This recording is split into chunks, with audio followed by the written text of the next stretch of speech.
Municipal do Porto. Esta é uma sessão especial. E porquê especial? Porque em foco não vai estar apenas um autor, embora também esteja, obviamente, em destaque, mas, sobretudo, um tema. Um projeto educativo verdadeiramente singular. Criado há 40 anos pelo professor e pedagogo José Pacheco, a Escola da Ponte não é uma escola qualquer. O que não significa que seja melhor ou pior do que as outras escolas, como bem sublinham os seus responsáveis. É apenas uma escola diferente. E é com base nessa diferença que na Escola da Ponte são valorizados conceitos muito específicos como a responsabilidade, a autonomia e a liberdade. E, acima de tudo, a Escola da Ponte esforça-se por cumprir um verdadeiro ideal. Ali, nenhum aluno é deixado para trás. É por isso mesmo que este estabelecimento de ensino, situado na Vila das Aves, no concelho de Santo Tirso, recebe anualmente a visita de centenas de especialistas estrangeiros, professores e investigadores, para compreenderem um bocadinho melhor a razão deste autêntico fenómeno. E esta tarde é o que também nos propomos fazer, compreender um bocadinho este fenómeno, e para o efeito contamos com vários convidados. Antes de mais, com Paulo E. Moraes, o escritor Paulo E. Moraes, com obra publicada numerosa, e que publicou o livro que vai ser lançado esta tarde, Voltemos à Escola, um retrato minucioso, exaustivo, mas também aliciante sobre a Escola da Ponte. Lá mais para diante faremos uma espécie de debate em torno da educação e contaremos com quatro convidados muito especiais. São eles Ana Moreira e Eugénia Tavares, do Conselho de Gestão da Escola da Ponte. Também teremos Rui Trindade, professor da Universidade do Porto, e contaremos também com um depoimento de Micaela Ovan, uma cidadã sueca a residir em Portugal há vários anos e cujos 3 filhos estão matriculados na Escola da Ponte. Como veem, será uma sessão certamente aliciante e sê-lo-á ainda mais se contarmos com o vosso contributo. Para isso, basta que coloquem uma questão por escrito, num papel, e caso não tenham papel e caneta, ser-vos-á entregue por uma das nossas assistentes, e eu depois terei todo o gosto em ler a questão. Sem mais demoras, chamo até nós Paulo E. Moraes.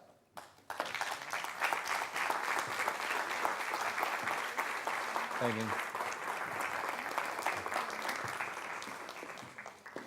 Força. Bem-vindo, Paulo. Obrigado. És espectador assíduo mais daquele lado, é um papel diferente. Não é por estarmos no dia em que estamos, mas achas que a Escola da Ponte é uma espécie de milagre educativo? Bem, começamos logo pelas perguntas difíceis. Antes de mais, obrigado pela vossa presença. Hoje havia muitos eventos concorrentes aqui a este. Eu diria que é um milagre nascer numa fórmula que estamos todos habituados de ensino tradicional e que nós nem questionamos porque é que ainda hoje é assim. E, portanto, de certa forma, ver alguém que se questione e que pense, e, no fundo, que coloque perguntas, que as coisas podem ser diferentes, eu acho que é sempre um pequeno milagre. Acho que isso acontece com as nossas próprias vidas. Agora, claro que já há muitos movimentos alternativos de educação e a Escola da Ponte acabou por se inspirar também um pouco neles e fazer o seu modelo no meio de um país que se calhar não estaria propriamente sintonizado para isso. Portanto, sobretudo há 40 anos, não é? Fabuloso pensar o impacto que teve na altura, ou as resistências que o projeto terá encontrado. E foi tendo ao longo do tempo, não é? Sim. E que as pessoas que o criaram e que o foram mantendo, certamente falarão melhor do que eu. Mas acho que é um trabalho de muita paixão e de muita resistência, eu diria mais resiliência. Mesmo. Vamos ao início. O que é que sabias sobre a escola, sobre este projeto, quando foste desafiado? Vou ser sincero, nada. Depois percebi que a Escola da Ponte, por exemplo, é muito mais conhecida no Brasil do que propriamente em Portugal, muito fruto de um texto literário e embora pedagógico também do Ruben Alves, que colocou a Escola da Ponte num sítio quase mítico do Brasil. Eu conheci muitos visitantes brasileiros que diziam que era uma dos seus objetivos de vida era visitar a Escola da Ponte. Cá realmente tem sido alvo de variedíssimas reportagens ao longo do tempo, mas eu e muitas outras pessoas realmente não conhecíamos. E isso de não conhecer um projeto diferente também devo dizer que foi um dos aliciantes de poder abraçar este projeto. Logo da epígrafe, escolheste uma epígrafe, aliás duas, mas falaríamos de uma em concreto, uma muito emblemática, muito simbólica, do Sebastião da Gama, Pelo Sonho é que Vamos. Porquê é que escolheste? Escolhi o Sebastião da Gama porque eu acho que é preciso sempre algum tipo de utopia ou de ideal para nós mudarmos ou aspirarmos a algo diferente. E o Sebastião da Gama, para mim, representa um bocadinho isso, embora a própria poesia dele também represente os pés assentes numa realidade muito pouco lírica e utópica, e tem esses dois contrapontos que eu achei que poderiam casar bem com a ponte. E depois, realmente, é um poeta de que eu gosto muito e com quem me identifico até em termos talvez de personalidade ou de forma de ver o mundo, e para mim fazia todo o sentido incluí-lo no livro. E, aliás, há um capítulo inteiramente dedicado a ele. Como é que foste recebido? Vamos falar um bocadinho sobre, já vamos falar sobre o conteúdo também, mas sobre a metodologia que adotaste para no fundo, apresentar uma obra tão documentada e precisa como a que hoje é aqui lançada. Recordas-te da primeira vez que chegaste à escola, à Escola da Ponte, qual foi a reação? Eu quis partir do princípio de não ler muita coisa, nem falar com muita gente antes de ir para a Escola da Ponte. Por saber que ia deparar-me com uma realidade muito diferente daquela que estava habituado, quer dos meus tempos de escola, quer dos tempos de escola da minha filha, eu preferi um bocado uma experiência de me submeter ao desconhecido e entrar lá sem muitos fundamentos teóricos e a saber muito. E, portanto, lembro-me que tive o mesmo tipo de recepção que todos os visitantes têm, que são 2 alunos que fazem uma visita guiada à escola e que explicam todos os espaços e o que é que acontece neles e como é que a escola funciona. E lembro-me que, não só no primeiro dia, mas nos primeiros dias e nas primeiras semanas, sentia-me muito perdido, porque é uma perda de muitos referentes a que nós estamos habituados, até mesmo a literatura e o cinema propagam uma certa forma de dar as aulas e da sala de aula que o nosso imaginário quase cristaliza. É um modelo que já remonta ao século XIX, não é? Sim, da Revolução Industrial, portanto é uma coisa já... E que nós próprios nem sabemos de onde é que ele vem, quer dizer... Mas estás a falar o quê? A disposição a ausência de campainhas, certamente? A própria disposição das salas, não tem as filas as carteiras em fila, não há a tradicional aula expositiva do professor no estrado a debitar a matéria para os alunos. Enfim, há uma série de coisas muito concretas que tu começas logo a questionar e a ver que ele é diferente. E eu realmente precisei de algum tempo de habituação e de tentar começar a perceber como é que de facto a escola funcionava. Claro. Como disse há bocadinho, e isso também é dito no livro, a escola recebe anualmente centenas de visitantes de todo o mundo, muitos brasileiros, mas também de outras paragens. Isso faz com que seja mais fácil, por exemplo, tu quando entraste, foi-te mais fácil adaptar-te ou não te sentiste observado, já estão habituados, no fundo, a ter lá visitantes? Eu julgo que há 2 características da Escola da Ponte que são muito importantes. Um é a transparência, não é? A abertura com que as portas estão franqueadas para todos os que queiram ir ver como é que funciona. O que é algo raríssimo, não só nas nossas escolas, mas se calhar em muitos aspectos da nossa vida e da nossa sociedade. E outro é realmente como os alunos lidam com os estranhos, com o estranho, não é? Para eles o estranho é alguém que já é quase próximo, não é? Porque estão tão habituados a ver pessoas entrar todos os dias nos seus espaços onde trabalham que não estranham, de facto, as pessoas novas que aparecem. E eu senti realmente isso, que eles não me olhavam como de lado, nem com quem é este, o que é que vem aqui fazer. realmente há alguma proximidade. Isso para o teu trabalho acabou por ser benéfico, ou não? Acabou, embora eu durante algum tempo tivesse dificuldade. Eu, por natureza sou um pouco tímido e também, mesmo com essa abertura da parte deles, eu não consegui entrar logo, ou nem quis. Na parte dos mais novos, como eu sabia que isso emocionalmente provavelmente me iria envolver muito, eu andei ali um bocadinho, muito tempo pelos corredores, a tentar observar, a tentar perceber, e só com a sequência de dias e de semanas é que comecei a contactar realmente com os alunos, a trocar cumprimentos, a falar com eles. Mas gostei que o processo fosse esse, que fosse um bocadinho uma imersão contínua e não de chofre. Claro. Mas mesmo no final, se estiveste lá cerca de 2 meses, não é? Sim, com intermitências, sim, mas fizeste mesmo questão, quando já havia uma certa familiaridade, a tua presença já era habitual, tu fizeste sempre questão de manter um bocadinho à margem, observar de longe, embora houvesse pedidos para que, no fundo, te juntasses ao grupo. Era importante para o trabalho que estavas a fazer? Era importante porque, vamos lá ver, o pressuposto do livro não é propriamente que fosse um livro obrigatoriamente apologista, sobretudo na Ponte. Era um livro de uma experiência, de um romancista, de um ex-jornalista, que tem que contactar com uma nova, para ele, com uma nova realidade e tentar perceber onde é que isso leva a ele próprio como pessoa e depois que caminhos é que especificamente a Escola da Ponte me leva, por exemplo, em termos de educação. E realmente depois pesquisei muito, depois de lá estar, e levou-me a caminhos que eu não podia prever no início.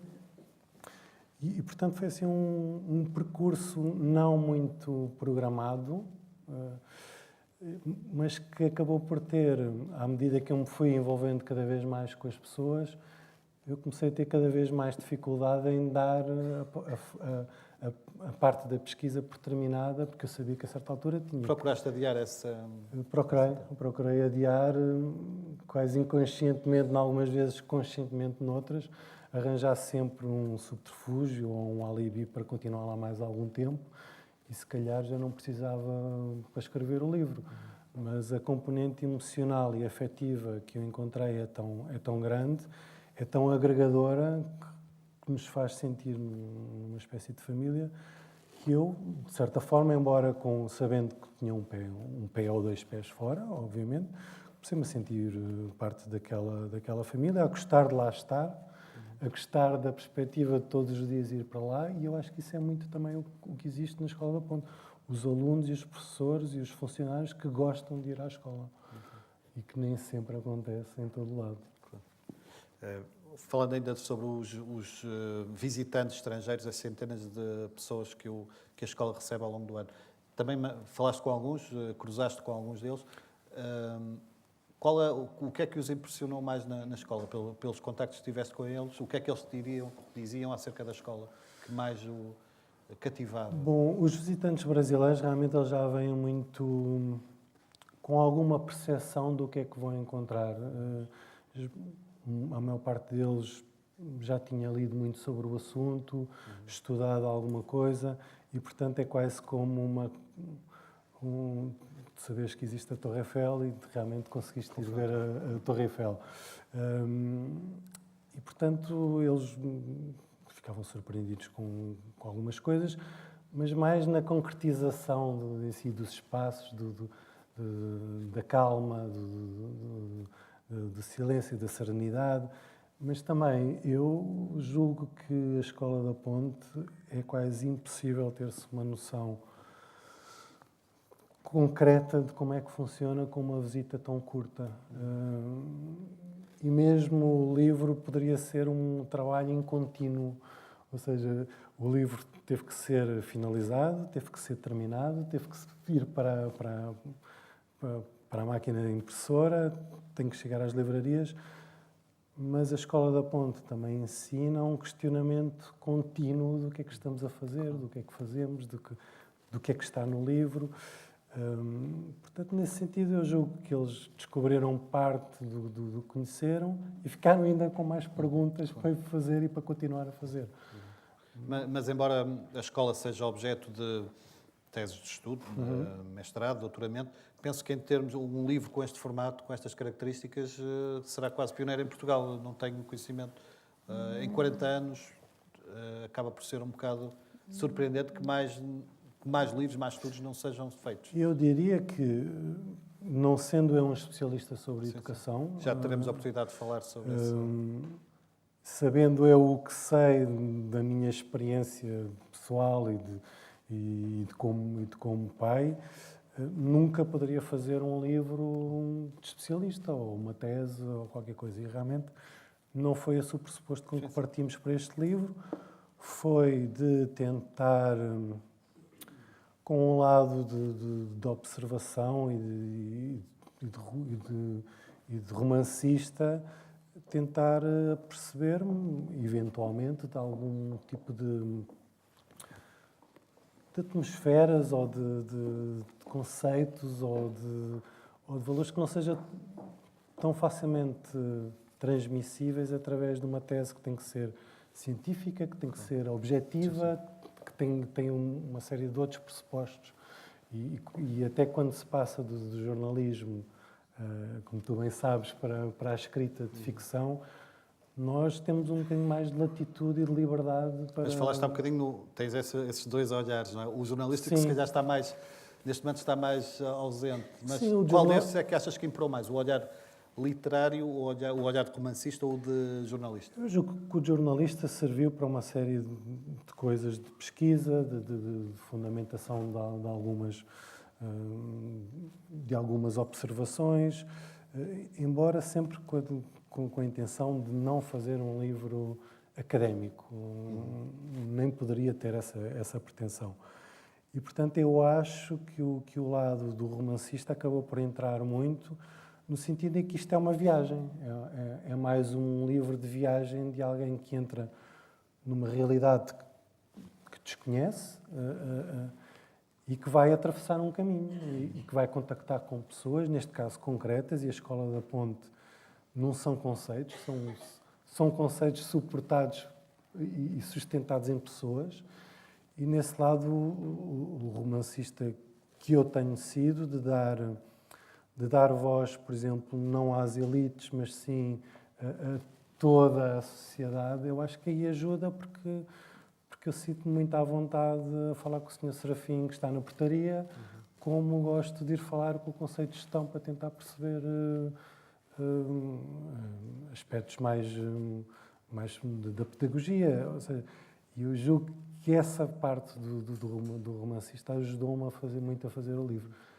Eu diria que é um híbrido. Não é? As fronteiras do que é a escrita, eu acho que estão também cada vez a ficar um bocadinho mais batidas. Se virmos também o teu livro anterior, Uma Parte Errada de Mim, que também parte de um acontecimento pessoal que te aconteceu, para uma reflexão sobre o que te rodeia. No fundo, aqui com outras características, não há um ponto de vista tão pessoal, não é?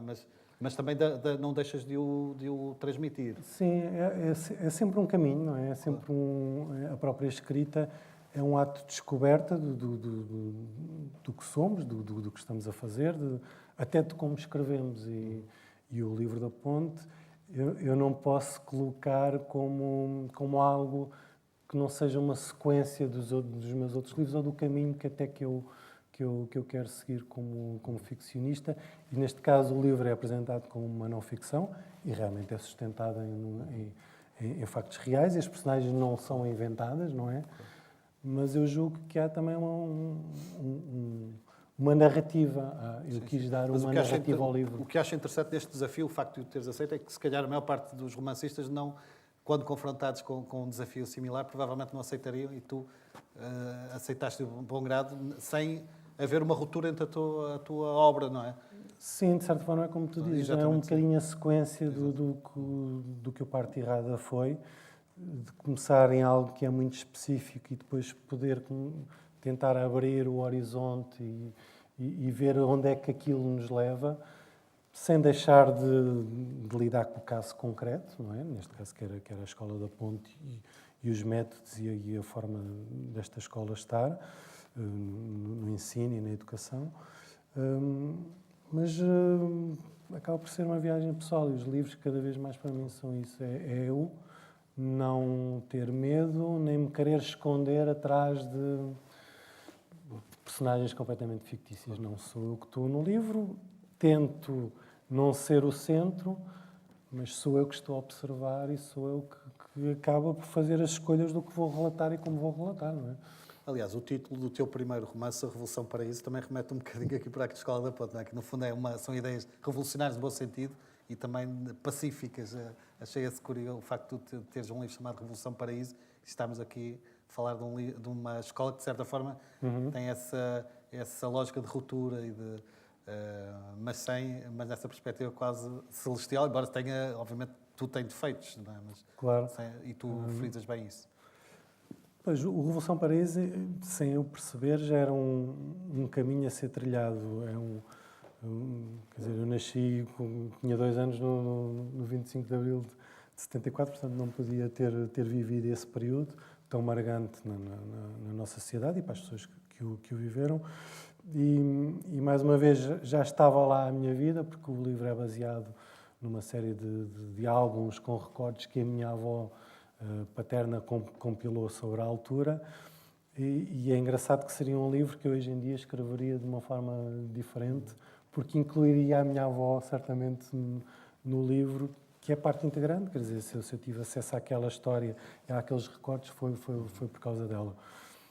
E já havia lá um bocadinho essa tentativa de dar voz aos que geralmente ficam menos na história, não é? Toda a gente conhece o Otelo, o Álvaro Cunhal, o Mário Soares, mas eu quis ir a outro tipo de pessoas que fazem a nossa sociedade e tentar viver o meu período revolucionário. Quer dizer, a Escola da Ponte, eu julgo que é revolucionário, e pode-se considerar assim, no sentido que é uma alternativa ao que nos é dado a todos, muitas vezes sem termos noção de que há alternativa.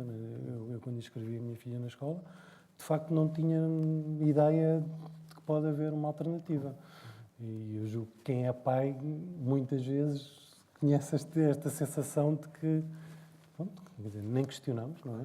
E a Escola da Ponte tem esse mérito insufismável, pelo menos de nos fazer questionar em relação nos a coisas colocar perguntas que aprendemos a dar como adquiridas. Exatamente, de olharmos para a sala de aula tal como foi no nosso tempo e de questionarmos porque é que ainda é assim. Quer dizer, se nós pensarmos em alguém que hoje em dia não tem um telemóvel, já acharemos que se calhar essa pessoa não está dentro do seu tempo. Então porque é que as salas de aulas continuam iguais desde há mais de 100 anos? No outro dia, numa das conferências que fizemos da apresentação do livro, citava-se um exemplo do Marçal Caril, que referia que teve um avô que era cirurgião e uma avó que era professora. E quando o cirurgião, se o avô dele, que foi cirurgião, chegasse hoje em dia a um bloco operatório, dificilmente conseguiria perceber que tipo de equipamentos é que lá estão, que tipo de técnicas é que são utilizadas. O conhecimento do corpo humano provavelmente já é mais avançado do que ele teria, e a avó dele, que era professora, se calhar não teria assim tantas dificuldades numa escola tradicional em dar aulas. E isto faz-nos pensar um bocadinho como é que as coisas evoluíram ou não evoluíram. Por falar em ministérios, em relação com o poder, apesar dos resultados da escola ser um projeto adquirido, isso não é bem assim, uma vez que todos os anos é quase a escola tem que provar no fundo, a sua utilidade, a sua razão de ser. Achas que ao fim de 40 anos deveria existir outro garante de estabilidade para a escola? Um dos objetivos do livro também não era fazer um livro político, porque eu acho que em Portugal a política e o futebol acho que já têm demasiado protagonismo em relação a outro tipo de atividades. Agora, que eu acho que a Escola da Ponte podia e deveria, e na minha opinião pessoal, ser uma bandeira de Portugal, acho que sim. Acho que tem todas as condições para ser isso. E a mim, por exemplo, faz-me alguma confusão, como o Michael Moore, um documentarista, faz um documentário sobre ensino e vai à Finlândia. Nós, que é hoje em dia dita como alguém que está a inovar no ensino. Vemos documentários sobre quem anda a inovar na educação e dos documentários que eu vi não apareceu a Escola da Ponte. E eu acho que se a Escola da Ponte politicamente tivesse sido mais acarinhada, digo eu, provavelmente teríamos outro tipo de posicionamento. No livro falas de uma exceção do ministro que tinha uma forma de estar algo diferente, pelo menos da tua impressão, que é o Roberto Carneiro. O Roberto Carneiro foi citado por duas pessoas ao longo do tempo que eu depois fui fazendo o livro e do tempo de pesquisa, e eu quis colocar o Roberto Carneiro, não só porque por acaso trabalhei pessoalmente com ele como jornalista, e realmente relembro com uma pessoa que tem uma característica semelhante à da Ponte. Na Ponte toda a gente conhece os nomes de todos, ou seja, os alunos conhecem os nomes dos colegas, as pessoas conhecem o nome de todos os alunos, e o Roberto Carneiro era assim. Nós trabalhávamos numa empresa com 60 e tal pessoas, e o Roberto Carneiro uma vez apanhou o mesmo elevador que eu e disse: Paulo, está bom. E eu nunca tinha sido apresentado oficialmente a ele, e fiquei absolutamente quase transtornado como é que ele conhecia o meu nome. Quer dizer, alguém com, entre aspas, o estatuto dele conhecia-me a mim, que era uma pequena formiguinha no meio da empresa. E também eu coloquei, porque muitas vezes politicamente a Escola da Ponte é associada a um determinado quadrante, e por acaso o Roberto Carneiro, que foi citado como alguém que pelo menos compreendeu a importância da diferença, ou do se poder fazer diferente, foi ministro num governo mais ligado à direita, e portanto eu acho que pode haver espaço para um consenso sobre o que é que, sobre várias formas de lidarmos com a educação e com o ensino. Não acho obrigatoriamente, tal como acho noutras áreas da nossa sociedade, que os consensos são impossíveis. Por acaso acho que o nosso grande mal às vezes é não percebermos que existe espaço para ideias mais concertadas, ou pelo menos para se fomentar a diferença. Vamos ter a oportunidade de falar sobre essa questão que eu vou colocar na segunda parte, quando alargarmos a nossa conversa a mais intervenientes. Mas acha estranho que não haja mais escolas da Ponte? No fundo, tens falado um bocadinho sobre isso, mas fazia sentido que houvesse mais exemplos pelo país fora? Bem, eu julgo que já há mais algumas escolas a implementarem os seus métodos alternativos, e uma das coisas que os responsáveis pela Escola da Ponte sempre frisaram é que o modelo deles nem só é replicável, de pegá-lo aqui e depois plasmá-lo noutra realidade e noutro contexto como uma fórmula mágica, mas existem outras abordagens alternativas que eu não explorei a fundo, porque o intuito não era esse. Quis-me centrar num caso que realmente já tem décadas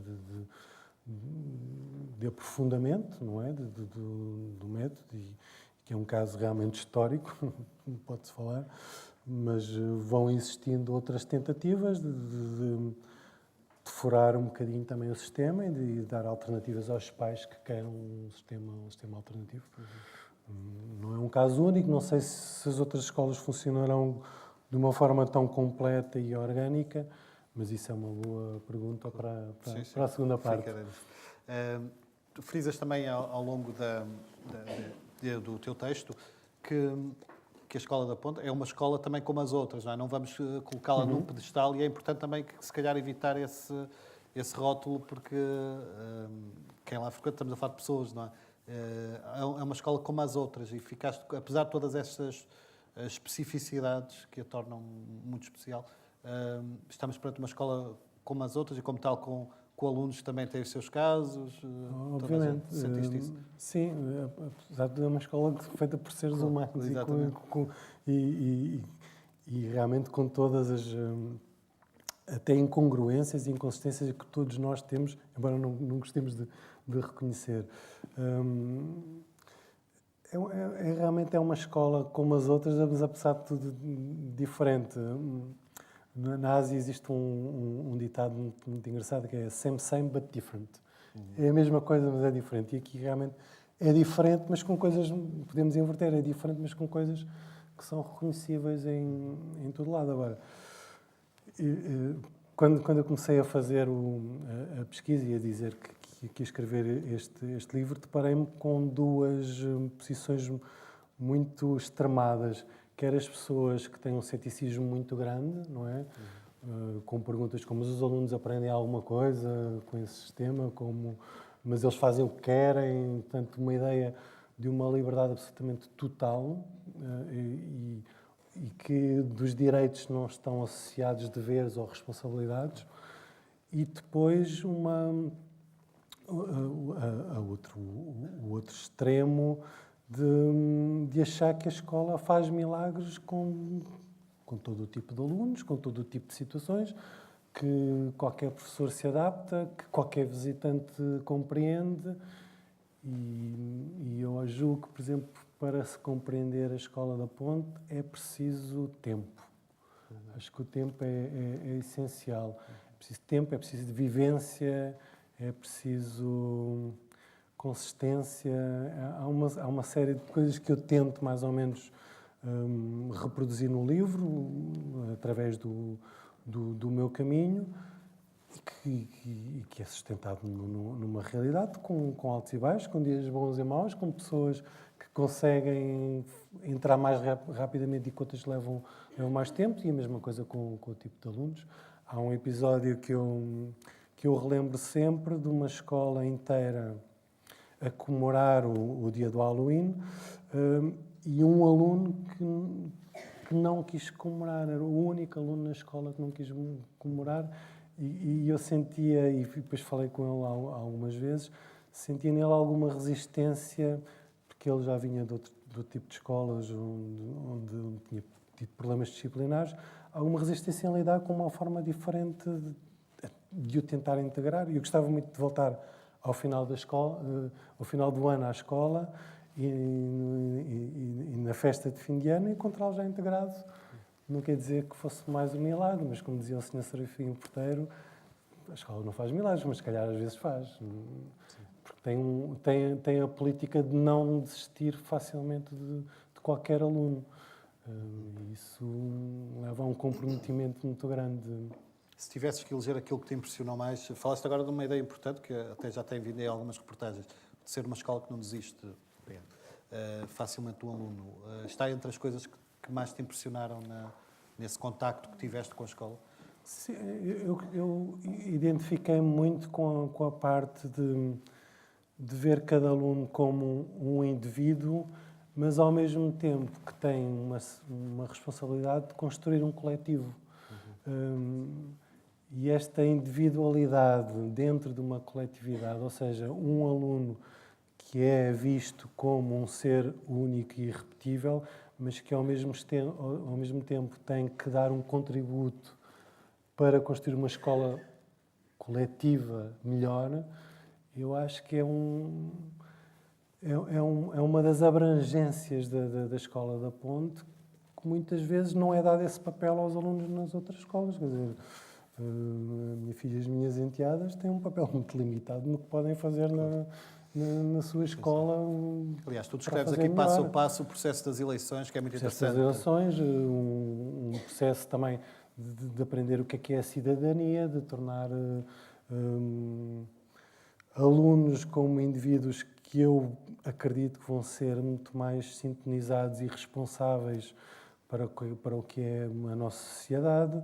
Ou seja, digamos que é uma abordagem um bocadinho mais holística sobre o que é o ensino e sobre o que é uma comunidade de ensino, e o José Pacheco falou disso comigo também na entrevista que tive com ele, de considerar a comunidade em redor como tudo são lugares de aprendizagem e pessoas com quem se pode aprender. Ou seja, é retirar um bocadinho até o peso ao professor, não é? Outra das coisas que eu achei extraordinária é a solidariedade, quer entre alunos, quer entre professores.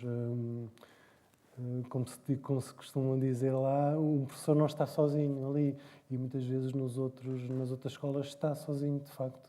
Está isolado dentro da sua sala de aula e nem sequer consegue comunicar com o professor que está na sala ao lado a sentir o mesmo tipo de problemas e de coisas que não funcionam bem como ele. Certamente a maior parte dos nossos espectadores, dos nossos presentes, não sabem exatamente como é que funciona a escola. Vamos então explicar. Até porque há uma série de mal-entendidos e tu disseste que quando quando explicavas às pessoas o trabalho que ias fazer, havia uma série de mal-entendidos acerca da escola. Em termos práticos, como é que funciona? Não há turmas, os alunos decidem o que querem estudar, a divisão por idades, como é que é feito em termos práticos Lá está, eles decidem, mas com base num programa que é comum às outras escolas e que está composto de uma forma que os alunos consigam facilmente olhar para aquilo e decidir durante uma quinzena o que é que vão estudar. Quais são as disciplinas, chamemos assim? São Tem as outro nome, mesmas, são as mesmas, mas têm outros nomes. Tem outras, são decompostas, ou seja, a sala de aula torna-se um espaço, o professor torna-se um orientador educativo e até, eu nem gosto de entrar muito em especificidade porque as coisas são tão diferentes que eu depois, apesar e quando estive a escrever o livro, tinha que ter muito cuidado para ser objetivo e não falhar nas designações, mas são coisas muito específicas. Há uma série de dispositivos muito diferentes e que eu julgo que o livro ajuda a perceber mais como funcionam. Não é? Mas podem então estar alunos no mesmo espaço de diferentes idades? Sim. Qual é a diferença máxima? Também depende. Do grau de maturidade e de conhecimentos e do perfil do aluno, porque ele para transitar de núcleo, que é como se chama, entre aspas, se quisermos nós dizer os anos lá, chamam-se núcleos, eles têm que atingir uma série de objetivos para depois transitar. Objetivos pedagógicos e de comportamento e de adaptação à forma de funcionar da Escola da Ponte. E isso até para mim, às vezes era difícil de perceber como é que se concretiza, não é? Como é que, de repente, o aluno aprende por si. E depois, às vezes, tinha que recorrer à minha experiência como pai, que eu sempre prezei muito a autonomia e a responsabilização da minha filha, independentemente, tentando adequar à idade dela, mas colocando-a, se calhar, numa fasquia superior à que a maior parte das pessoas acha normal. E eu percebi que, desde pequenos, os alunos são incitados a isso, a eles próprios serem responsáveis por si, serem muito autónomos. Isso leva a que eles consigam olhar para um programa, escolher o que vão estudar, pesquisar eles próprios, documentar-se eles próprios, perguntar dúvidas e tirar questões com os colegas, com os orientadores quando é preciso. Ou seja, e a avaliação é complexo, mas ao mesmo tempo para eles torna-se natural e orgânico à medida que vão passando. E a avaliação distingue-se de alguma forma das escolas convencionais? Sim, porque eles, quando sentem que aprenderam algo, ou seja, logo há uma certa divisão entre o ensinar e o aprender, não é? Quando se sentem seguros sobre uma determinada matéria, propõem-se a fazer uma avaliação, ou seja, não há aquele típico teste marcado para o dia 27 em que os alunos são avaliados independentemente do que tenham apreendido ou não, de uns estarem mais atrasados ou não, e por isso é que temos depois as disparidades, não é? De uns alunos que aprenderam a matéria e de outros que não aprenderam. E ali joga-se um bocadinho com a parte temporal, não é? Eles não têm que aprender tudo até ao dia 18, que é quando é o tema, e preza-se realmente que a aprendizagem seja concreta e fundamentada e existente, não é? Digamos assim. Exatamente. Pelo que tu disses, depreendo que dificilmente encontraremos alunos na Escola da Ponte que dizem que gostam porque sim, ou seja, há uma fundamentação, há um trabalho de argumentação que eles são obrigados entre aspas, não é? Mas são sugestionados a desenvolver desde muito cedo. Eu julgo que o trabalho que a Escola da Ponte faz toca em variedíssimas dimensões e uma delas provavelmente terá a ver com a maturidade emocional, com a maturidade de percepção, de argumentação. E eu identifico-me um bocadinho com essa forma de olhar mais geral. E realmente consegui ter conversas que eu não sei se serão assim tão comuns para outros alunos com a mesma idade. Do primeiro ao nono ano de escolaridade, estamos a falar de... Sim. E por isso também quis, a certa altura, ir pedir testemunhos, quer aos próprios alunos, quer a ex-alunos, e os ex-alunos interessavam particularmente de perceber como é que eles, depois de estarem na Escola da Ponte, se conseguiam integrar Achas que é uma mensagem que fica, notaste no contacto com os ex-alunos? Eu julgo que o livro acaba por ser um bocadinho transparente nisso, porque há capítulos dedicados a isso, e há alunos que dão o seu testemunho numa frase, e que há frases que se calhar nos fazem pensar porque é que eles escolheram conceitos como a autonomia, aprendi a ser autónomo, aprendi o que é a liberdade, aprendi a ser responsável, e a idade que está à frente deste tipo de declarações, eu acho que é um bocadinho transparente e um bocadinho clarividente do trabalho que é feito na Ponte. E os testemunhos dos ex-alunos, que foi das coisas que eu mais gostei de fazer, encontrei discursos absolutamente maduros, de pessoas muito conscientes do que são, do que querem, do trabalho que têm que fazer para lá chegar, das adversidades, mas ao mesmo tempo também das suas capacidades. Pessoas muito dentro de si, a fazerem o percurso que nós todos fazemos ao longo da vida, mas se calhar um bocadinho mais acelerado. Vamos, dentro de poucos minutos, alargar a conversa a outros intervenientes. Só algumas perguntas do nosso público, as quais desde já agradeço.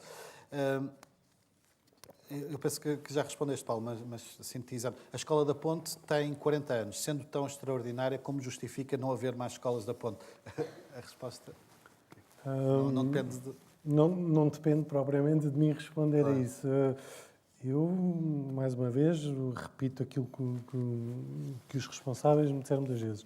Não é possível replicar a Escola da Ponte, pegar nela tal como é e colocá-la noutro sítio. Se me perguntarem pessoalmente, eu julgo que alguns dos princípios que a Escola da Ponte defende, eu acho que podem tentar ser aplicados noutros sítios e temos exemplos com disso. As especificidades, não é? Do José Pacheco está no Brasil a fazer escolas com um determinado modelo, a ser consultor de vários projetos, que já não é só um. São várias escolas com o mesmo projeto. Aliás, ele está no Brasil há vários anos. Neste momento está no Brasil. Com que imagem ficaste dele? Alguém que lançou no Fundo Nascimentos há 40 anos, ainda é um homem entusiasmado e apaixonado? É um homem absolutamente apaixonado pelo que faz, pelo ensino, por uma mudança do ensino. É uma pessoa que fala muito com o coração e muitas vezes dizem que ele talvez fale mais por causa disso. Mas, de facto, eu acho que o trabalho da Escola da Ponte, ou um trabalho com uma Escola da Ponte, tem que ser feito por pessoas apaixonadas. Não vejo outra forma de ser feito, porque exige um comprometimento muito grande em termos de tempo, de disponibilidade emocional,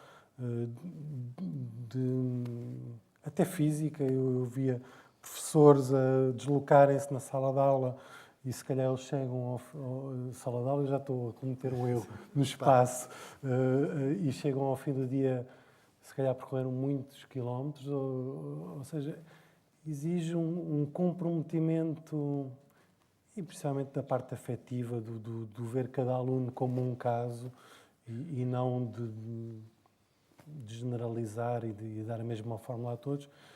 E é mais fácil fazer o contrário. Não é? É mais fácil dar a mesma receita a toda a gente e depois vamos ver em quem é que resulta e quem é que não resulta. Portanto, eu acho que é obrigatório ser-se apaixonado e eu acho que a profissão... Era bom que nós todos fôssemos apaixonados pelo que fazemos. Eu realmente, a mim, apaixono-me escrever.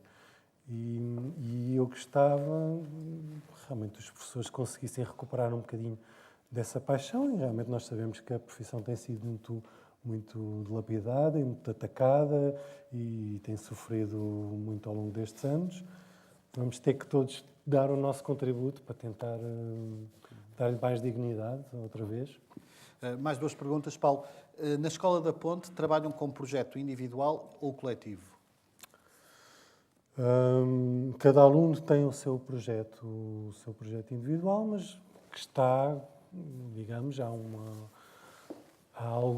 uma série de coordenadas, não é, que depois têm que ser atingidas. Mas é um projeto muito, mais uma vez, individual dentro de um contexto, não é? Um determinado aluno pode estar a estudar, a aprender uma matéria e outro ao lado está a trabalhar noutra coisa totalmente diferente. Exato. Sendo a escola a instituição que concentra mais conhecimento e saber por metro quadrado, porque não consegue alavancar as mudanças, transformações sociais indispensáveis ao desenvolvimento humano. O caso da Ponte pode ser o paradigma da mudança? O caso da Ponte é um exemplo prático de que é possível fazer diferente. E nós não...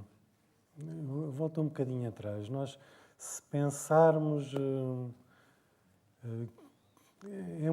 nós às vezes nem temos sequer a noção de que já houve muita gente antes de nós na nossa própria família.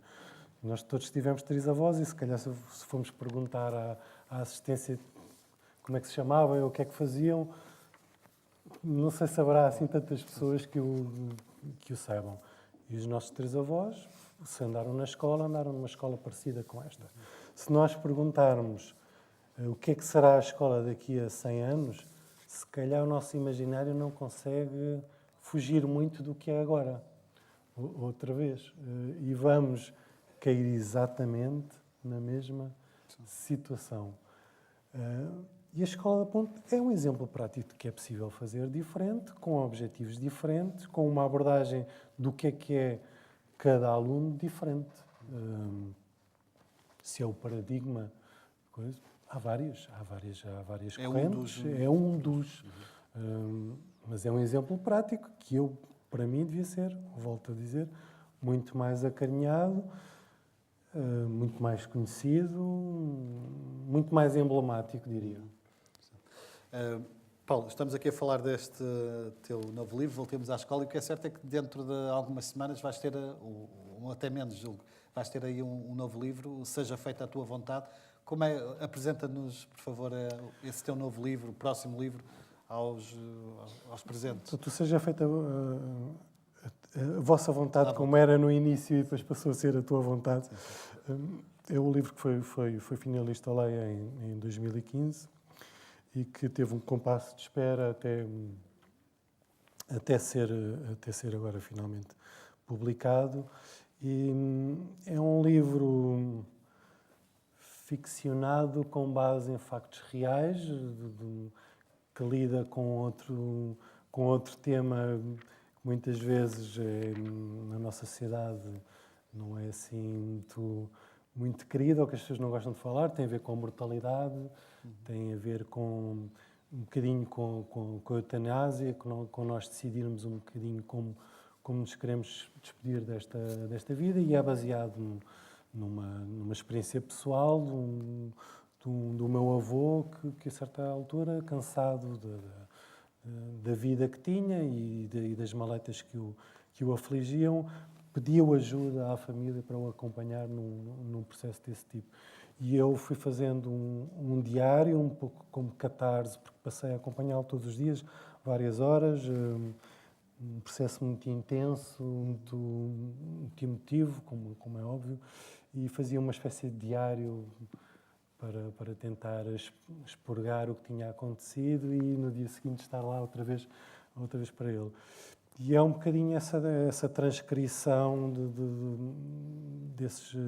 dessas semanas e, mais uma vez, de onde isso me levou a uma certa evocação de um tema que eu cada vez gosto mais de trabalhar, que é a memória afetiva, familiar, e fui buscar coisas que me marcaram e que acabaram por fazer o que eu hoje sou. Eu realmente sinto que nós somos sempre um acumulado de tudo, das pessoas que conhecemos, das leituras que fazemos, dos filmes que vimos e também das que não fazemos e das pessoas que negligenciamos e que não damos a devida importância. E gosto cada vez mais de ir conhecer-me a mim para conhecer principalmente também os outros e dar voz aos outros, a pessoas que eu acho que merecem da minha família ou de casos históricos de pessoas reais que eu acho que são interessantes de... E ao escrever sobre essas pessoas, muitas delas infelizmente já não estão cá, sentes que é uma forma de resgatá-las de novo para ti? É de perpetuar uma certa memória. É engraçado que a minha mulher, Isabel Rio Novo, também é escritora. Temos sempre uma dica quase em campos opostos. Ela realmente escreveu O Rio do Esquecimento, também fui finalista lá na mesma altura, em que explorava a ideia de que nós todos vamos ser esquecidos daqui a uma geração ou duas, ou quando muito 3, quer dizer, daqui a 3 anos já ninguém vai falar de nós. Agora há a pegada digital, portanto... Mas vamos ver o que é que isso vale depois no concreto. E eu, por exemplo, há pessoas da minha família que eu acho que tenho a obrigação de deixar um testemunho do que é que eles foram e do que é que fizeram. São casos tão ricos, tão humanos, de pessoas excepcionais que eu quero contar a história deles. E, no fundo, acabo por ir fazer um bocadinho isso nos meus livros. A Escola da Ponte também acaba por ser um bocadinho isso. É a história de um método alternativo de educação, mas também é das pessoas que o estão a fazer e que o fizeram. Não é? É uma história de pessoas, uma história humana. Paulo, a conversa está interessante, mas é a altura de alargá-la a outros intervenientes, e que também, óbvio, também vais poder continuar a participar. Tenho o prazer de chamar até nós mais 3 convidados que nos ajudarão a conhecer ainda melhor este projeto. São eles o Rui Trindade, professor da Universidade do Porto, e as professoras também, Ana Moreira e Eugénia Tavares, membros do Conselho de Gestão da Escola da Ponte. Uma salva de palmas.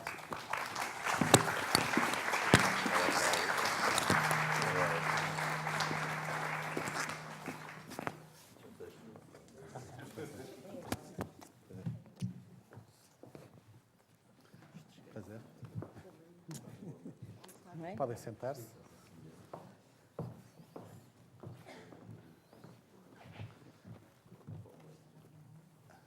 Penso que há 2 microfones que podem, portanto, dividi-lo. Estiveram a ouvir certamente atentamente esta nossa conversa e pego numa das ideias das várias interessantes que o Paulo foi expressando ao longo desta nossa conversa, o porquê de não haver mais escolas da Ponte, e também já tivemos aqui perguntas. Porquê é que não há mais escolas da Ponte? É um modelo replicável, se calhar começava por vocês, Ana Moreira e Eugénia Tavares. É só falar. Sim. Bom, eu penso que essa pergunta tem que ser devolvida às outras escolas. Talvez elas saibam responder melhor do que nós. Como já foi dito aqui, nós, de facto, não fazemos nada de novo e nem fazemos nada do que não esteja previsto na Lei de Base do Sistema Educativo e em quase todos os preâmbulos dos decretos-lei até que saem do Ministério da Educação. E é com base nesses princípios e na filosofia que está subjacente à Lei de Bases do Sistema Educativo que nós vamos tentando, no dia-a-dia, pôr em prática esses princípios. É só isso que nós tentamos fazer. Mas é possível, então, fazer de forma diferente e a existência da Escola da Ponte é prova disso, não é? É possível que a equipa que está em cada escola, as pessoas que lá estão, tentem que se organizem, que partam dos seus problemas e das suas dificuldades para encontrarem uma resposta interessante para os miúdos que têm naquele momento e para as dificuldades que eles sentem, não é? E, portanto, é possível nessa medida, não é? De facto, cada escola tem a sua realidade, tem as pessoas que lá estão dentro e isso as torna únicas também, não é? E, portanto, são elas que têm que encontrar, nós achamos que é mesmo por aí que tem que ser, são elas que têm que encontrar a melhor forma de conseguirem pôr em prática aquilo que defendam, que acreditam, encontrando um projeto que seja coletivo, digamos. Quer acrescentar algo? Sim, sim. Boa tarde a todos. Obrigada por nos convidar. Eu gostaria só de acrescentar o seguinte. O projeto da ponte não foi construído com uma intencionalidade, documentado e, portanto, preparado para ser uma intervenção educativa diferente. O projeto da ponte iniciou há muitos anos, de facto, com o Zé Pacheco como mentor, mas também com uma pequena equipa, na altura muito reduzida, que o acompanhou nesse desafio. E o desafio era encontrar resposta para problemas que existiam. Alguns problemas, talvez 40 anos depois, continuamos a falar deles, que são alunos muito diferentes, com problemas de comportamento, professores com problemas de encontrar respostas diferenciadas para todas essas questões. E, portanto, a ponte foi procurando uma resposta apropriada, fundamentada, acompanhada numa viagem. Já se falou aqui uma viagem, a ponte, de facto, é uma viagem. É uma viagem que nós vamos fazendo e que vem a ser feita há muitos anos. E que foram documentando, suportando-se em educadores, numa linha que até hoje nos esforçamos, o nosso coletivo, de a continuar, que é dar uma resposta individualizada aos alunos e procurando sempre entender cada um como diferente, como já há pouco aqui se falou. Portanto, essa questão de transpor a Escola da Ponte para outra realidade e que nós sempre assertivamente dizemos não. O que nós poderemos dizer é os princípios que orientam a ponte são princípios universais, são princípios para uma política de direitos humanos, são princípios para a procura de uma resposta educativa onde nenhuma criança fique fora, onde mesmo aqueles que são mais especiais, porque todos são especiais, encontrem na escola um lugar onde se sintam bem e tenham uma resposta para si. E, de facto, esse enquadramento é possível. É possível desde que as pessoas se sentem, como nós estamos tão bem sentados a refletir, e deixem um pouco as suas individualidades para encontrar um senso comum, um senso educativo comum. E, portanto, aí surgirão metodologias, surgirão instrumentos, surgirão ferramentas. Hoje em dia há tanta informação, há tanta reflexão, tantos pedagogos que nos trazem tantas experiências novas para nós refletirmos e isso é possível. E é possível se, de facto, nos focalizarmos neste princípio que é uma escola para todos, onde cada um é visto como único. Muito obrigado. Rui Trindade, o que é que podem as restantes escolas tradicionais, entre aspas, aprender com o exemplo da Escola da Ponte? Eu, antes de responder essa questão, gostaria de dizer o seguinte. Há outras escolas que podem ser entendidas também como escolas inovadoras. Aquilo que eventualmente distingue a Ponte dessas escolas é que a Escola da Ponte é uma escola inovadora como escola pública. Eu estou a pensar no Externato de Fernando Mendes Pinto em Lisboa, o Externato da Torre, aqui no Porto, o Tangerina, o Osmop, são escolas também que funcionam de forma diferente, só que funcionam no setor privado e cooperativo. Nas escolas públicas tem havido algumas, só que ao contrário da Ponte, a Ponte existe há 40 anos. E os projetos que têm acontecido acontecem e desaparecem. Tu pensar, por exemplo, a escola de Carandá em Braga, quando se desenvolveu o projeto Procure, Estou a pensar, deixa-me ver, na escola EB1JI, que agora já não é EB1JI, está integrado no agrupamento de escolas de Senhora Hora, mas na altura de São Gens também, que tinha um projeto extremamente interessante. O problema é que aquilo durou, sei lá, 4, 5, 6, 7 anos. Há também outras escolas que já não estão no Universo da Ponte, está fora do Universo da Ponte, que são algumas escolas profissionais. E aqui no Porto, que eu conheço melhor, estou a pensar na Academia Contemporânea de Espetáculo, que em larga medida é a escola responsável pela criação de um conjunto de companhias teatrais da própria cidade. Estou a pensar numa escola que é verdadeiramente fabulosa, que é a escola, eu não sei como se o nome dela é assim, mas é a escola agropecuária do profissional no Marco de Canaveses. Portanto, há aqui algo que muitas vezes não tem a visibilidade, assim como a própria ponte.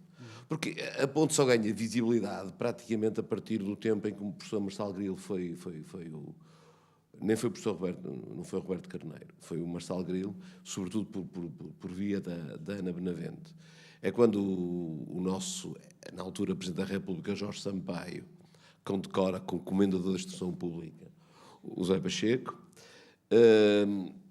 e depois disso, há um momento em que, quando a ponte, há o primeiro contrato de autonomia que é assinado com a Escola da Ponte, através de uma ministra obscura, que entretanto apareceu e desapareceu, e o seu nome dela já ninguém se lembra, que é a Maria do Carmo Seabra.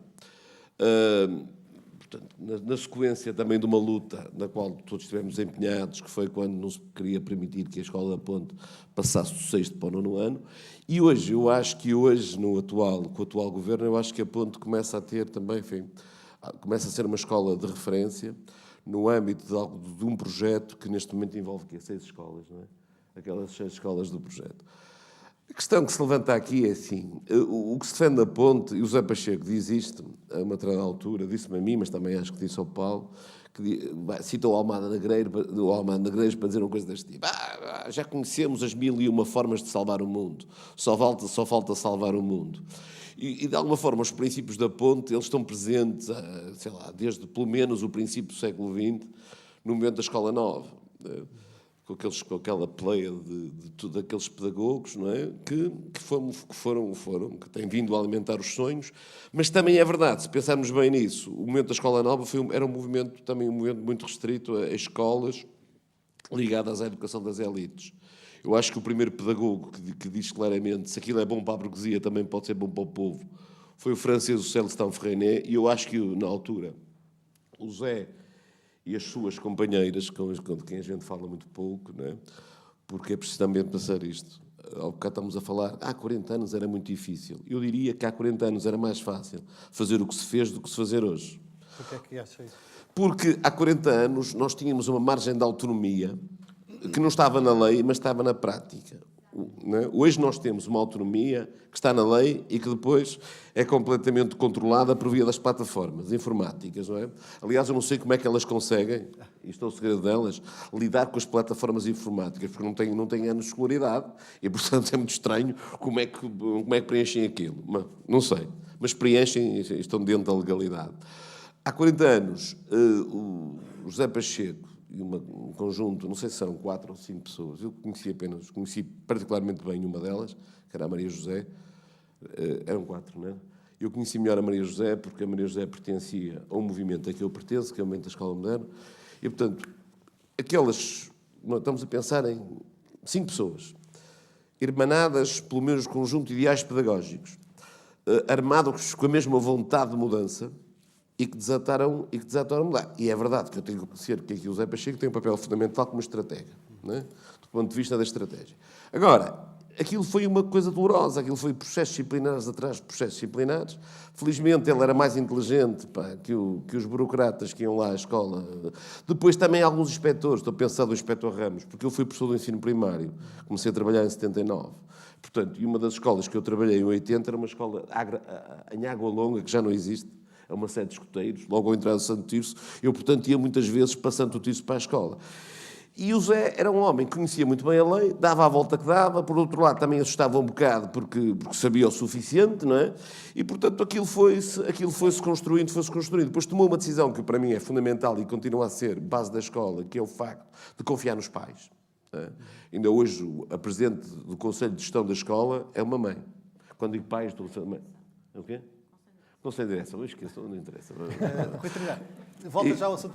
Disse uma coisa interessante em relação à qual gostaria que quer a Ana, quer a Eugénia falassem sobre a autonomia. É mais difícil hoje ter autonomia do que quando começaram. Não sei há quantos anos é que estão envolvidas na escola. Bom, felizmente nessa altura eu não estava, nós não estávamos no Conselho de Gestão. Claro. Sim, mas já há Não tinha, 10, não. 10 anos que Infelizmente não certamente tinha. estão. E, portanto, Desde a vossa entrada até agora, sentem que a autonomia é cada vez mais difícil de ser alcançada?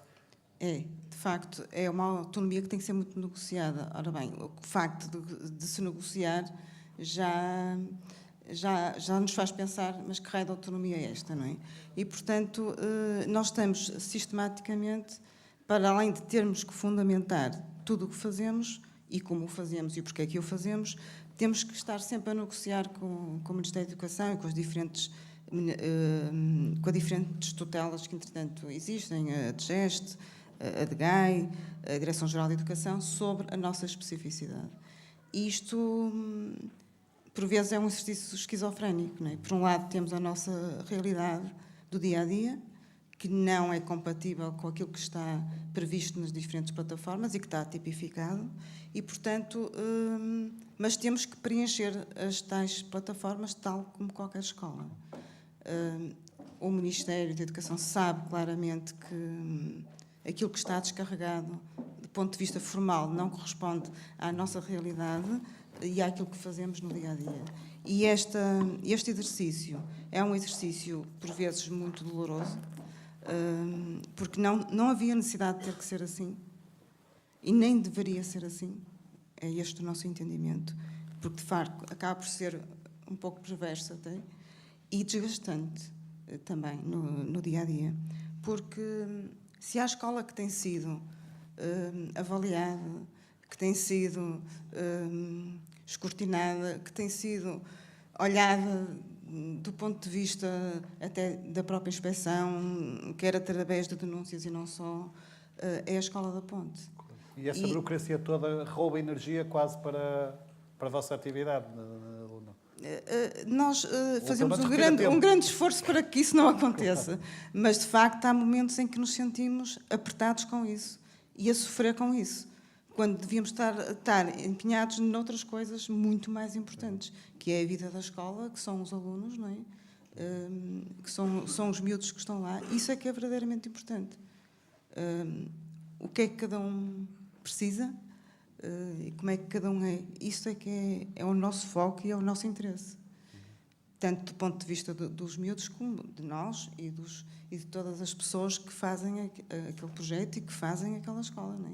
Portanto, a escola não é só os alunos, a escola somos todos nós que estamos lá no dia-a-dia e que temos que viver uns com os outros e temos que nos entender uns com os outros.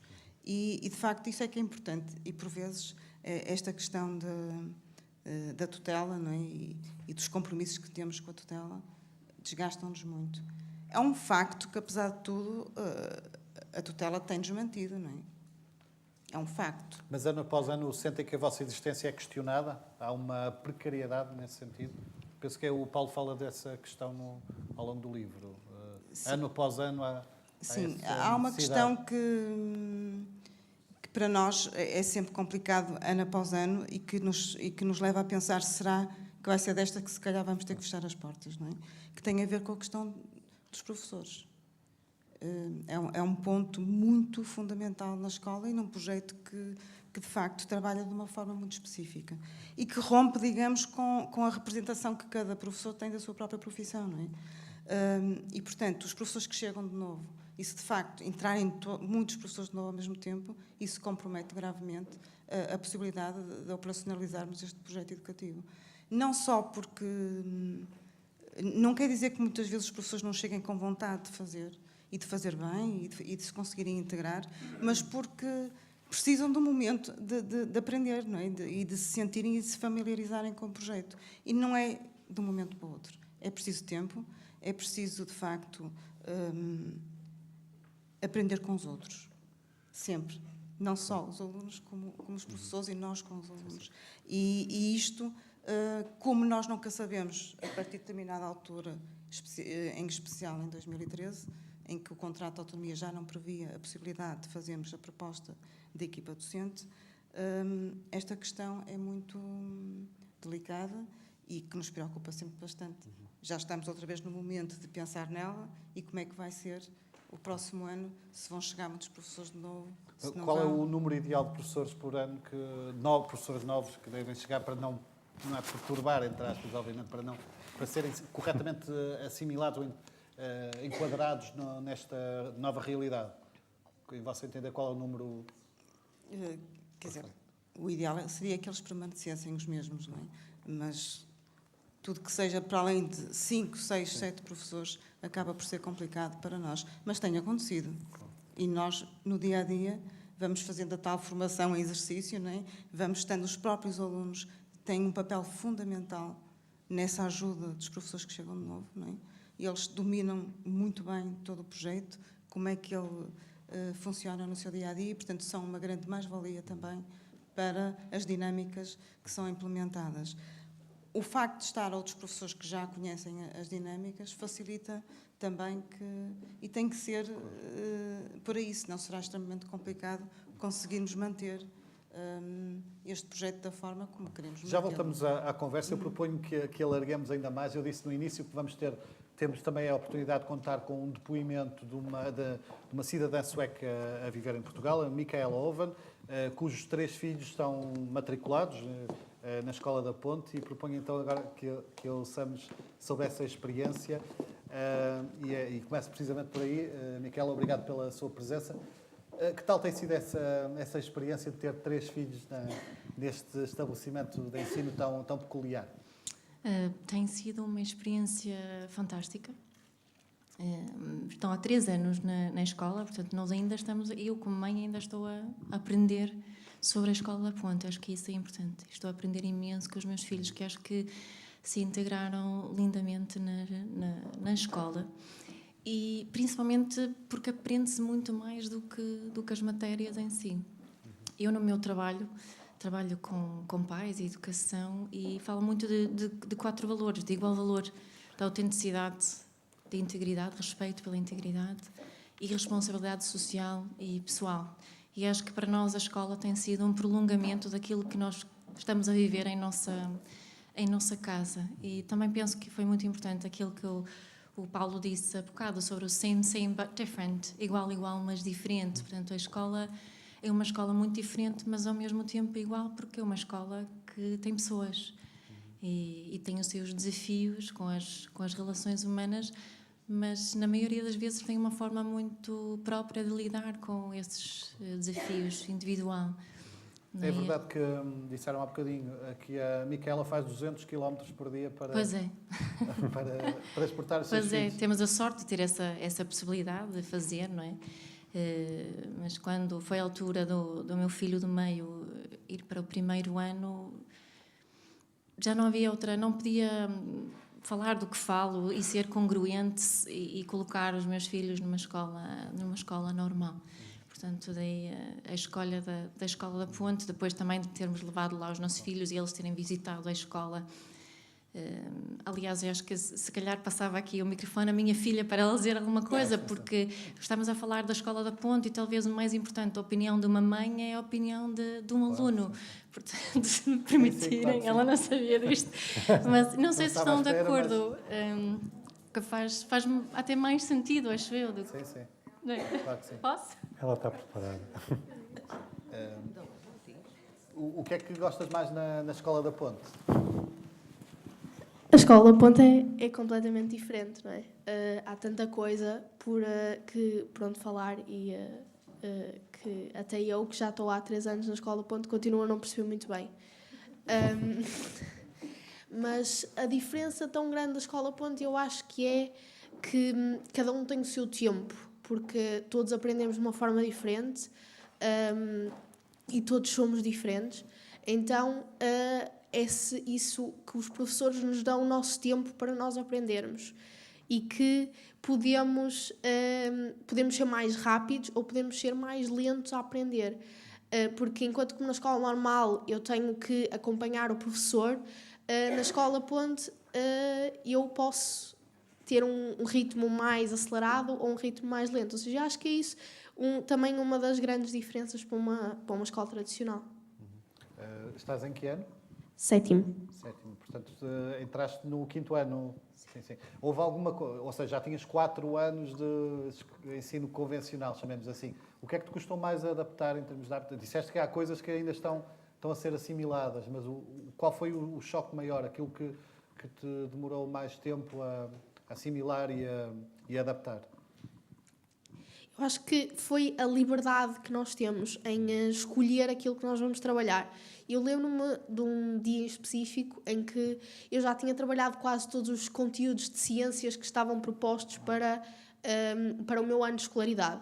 Então o professor disse-me: escolhe o que tu quiseres, podes escolher qualquer coisa. E foi muito difícil para mim realmente escolher alguma coisa e até demorei vários dias a escolher o que é que eu ia trabalhar ao longo daquela quinzena. Obrigado. Voltava só a colocar uma questão também à Micaela. A Micaela vem de um país, a Suécia, que pelo menos aos nossos olhos tem um ensino modular. Reviu alguns aspectos da Escola da Ponte no sistema educativo do seu país? Algumas coisas sim. Em primeiro lugar, a transparência de nós pais podermos entrar na escola quando quisermos, a hora que quisermos, estamos lá presentes, e essa proximidade que existe com os professores, principalmente com os professores tutores, mas com todos, acho que para mim é fundamental, e acho que na Escola Ponte não há nada para esconder, não é? Podemos estar ali e podemos ver, e isso é muito parecido com a realidade sueca. Outra coisa é a confiança que eu vejo que as pessoas têm nos alunos, nos jovens e nas crianças, nas capacidades, nas competências deles. Isso também é muito parecido, comparando, até foi a minha filha uma vez que me disse: oh, mãe, sabes qual é a grande diferença entre Portugal e Suécia? É que na Suécia confiam mais nas crianças, mas eu acho que isso não se aplica na Escola Ponte. A realidade normal portuguesa é que eu realmente sinto isso lá, que se confia, por norma, nas crianças e na capacidade que elas têm de assumir responsabilidades que talvez em outros ambientes achas que as crianças com aquela idade não podem assumir aquelas responsabilidades.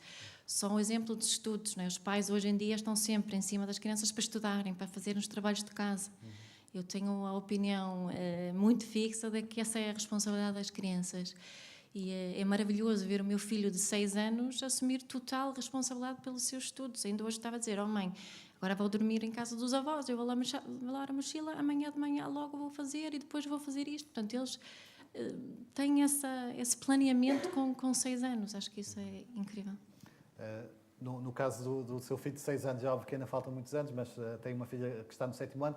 Como é que acha que, uma vez que a Escola da Ponte apenas leciona até o 9º ano de escolaridade, como é que acha que depois será a adaptação a partir do 10º no secundário? Haverá um choque? E é curiosamente uma das questões que temos aqui de um dos presentes e que vamos colocar também aos nossos participantes. Por acaso foi capítulo que já li no livro também.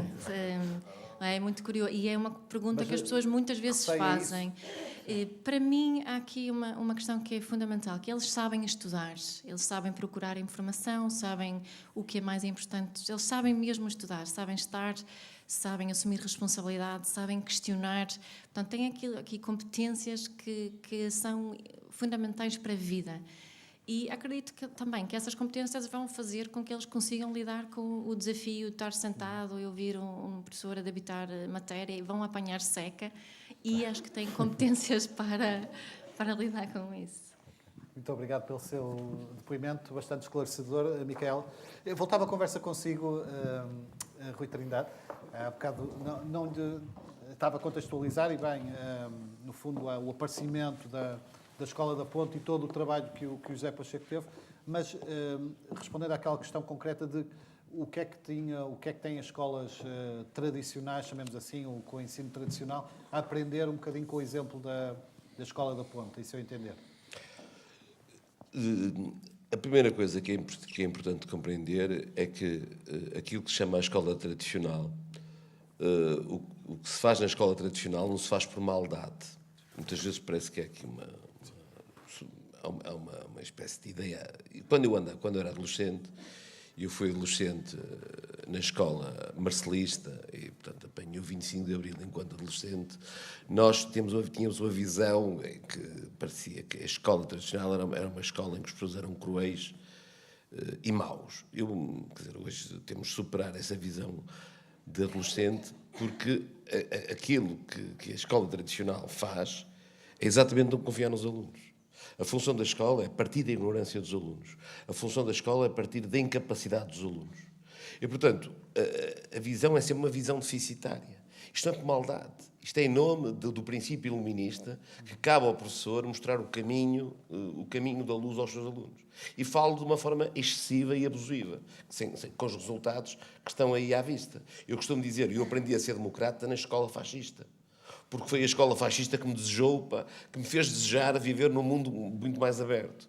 Portanto, significa que a primeira grande questão é exatamente esta. É partir do princípio que, sendo importante afirmar a escola como um espaço de socialização cultural, é importante que na escola se aprenda a ler e a escrever, é importante que na escola se aprenda a raciocinar do ponto de vista matemático, é importante na escola que se desenvolvam projetos na área da história, da geografia, das ciências, é importante que as novas gerações se apropriem do conjunto de conhecimentos, do património cultural validado, que nos vai permitir viver num mundo que é extremamente exigente do ponto de vista tecnológico, do ponto de vista da informação e do ponto de vista relacional. Sendo importante isto, o grande problema é que isto não se pode fazer contra os alunos. É preciso perceber claramente que o ponto de partida é sempre aquilo que os alunos são e aquilo que os alunos sabem. Respeitando uma coisa, esta vai ficar para mim, respeitando isto que é, cada um tem o seu tempo. Isto é muito complicado de operacionalizar, até porque nós fomos socializados, como alunos fomos socializados assim, os nossos pais que foram socializados assim, e de alguma forma, mesmo na própria formação inicial de professores, foi esta a vivência que nós tivemos. Portanto, pensar uma alternativa a isto, sem que haja alguém que apoie a fazer isto, sem que haja algo, e também que haja tempo para fazer isto. Porque o Paulo aqui dizia, a propósito de um professor, da dificuldade que é compreender o modo de organização do trabalho pedagógico na Escola da Ponte. Não é uma coisa que se possa perceber numa visita, não é uma coisa que se aprenda a fazer num ano. Quando a Jenny fala da questão importantíssima que é manter os professores, aquela coisa de 5, 6 professores podem perturbar muito, é porque leva algum tempo. Não é só a perceber a técnica daquilo, porque a técnica percebe-se, é perceber o sentido que está por trás da técnica. Porque não há técnicas. Este é outro problema. Porque se em educação toda a mudança pedagógica fosse feita a partir de técnicas didáticas, os problemas estavam resolvidos. O problema é que não há técnicas à prova de professores. O problema é que não há técnicas à prova de pais, da sociedade, etc. E, portanto, significa que muitas vezes, se nós não percebermos o sentido daquilo, se não percebermos o sentido político daquilo, o sentido humano daquela escola, provavelmente isso não é possível. Portanto, eu até admito que há professores, não é, que provavelmente nunca poderão fazer alguma coisa que se faz na Escola da Ponte. Por razões pessoais, por crenças pessoais, não acredito. Agora, que acredito que é possível que as nossas escolas deem esse passo em frente, porque já houve momentos de grande entusiasmo neste país, já houve momentos de tentativas de mudança. O grande problema é que muitas vezes depois ficam confinados aos ciclos eleitorais de 4 anos. Chega o ministro, muda tudo. E isto é verdadeiramente um problema. Das duas, uma. Ou as pessoas vão fazendo este caminho silencioso. Eu acho que uma das vantagens foi que a Escola da Ponte, durante muito tempo, esteve silenciosa lá metida em Vila das Aves, que em Lisboa ninguém sabia onde é que ficava, não é? Até porque a Escola da Ponte já está em Vila das Aves, está em São Tomé de Negrelos, também ninguém sabe onde é que fica. Este silêncio foi muito importante, porque foi consolidando coisas. Não é?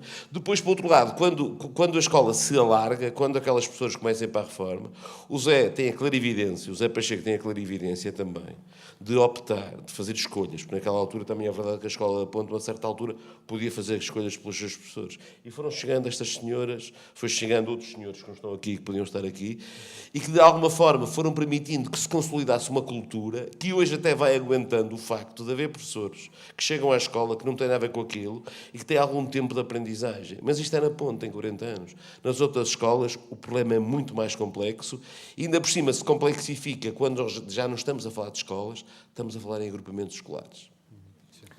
Uma coisa já agora, sim, posso força, só, Paulo. que tu, numa conversa que tivemos os dois juntos, tu falaste, que acho que é muito interessante, do sentido do professor não perceber que não pode não estar sozinho. Pode ter um colega ao lado que tenha o mesmo tipo de dificuldades e de problemas que ele tem. E essa conversa que nós tivemos foi muito marcante no sentido de tentar arranjar um senso comum, não é? Algo partilhado, partilhar as dores, partilhar as dificuldades para se chegar a uma alternativa. Há aqui tem que haver uma certa coerência. Isto é, da mesma forma que é um valor fundamental de base da Escola da Ponte, a autonomia solidária, não é uma autonomia solitária, é a autonomia solidária, não faria muito sentido que os professores também não tivessem sujeito a esse mesmo princípio. Até porque a Escola da Ponte,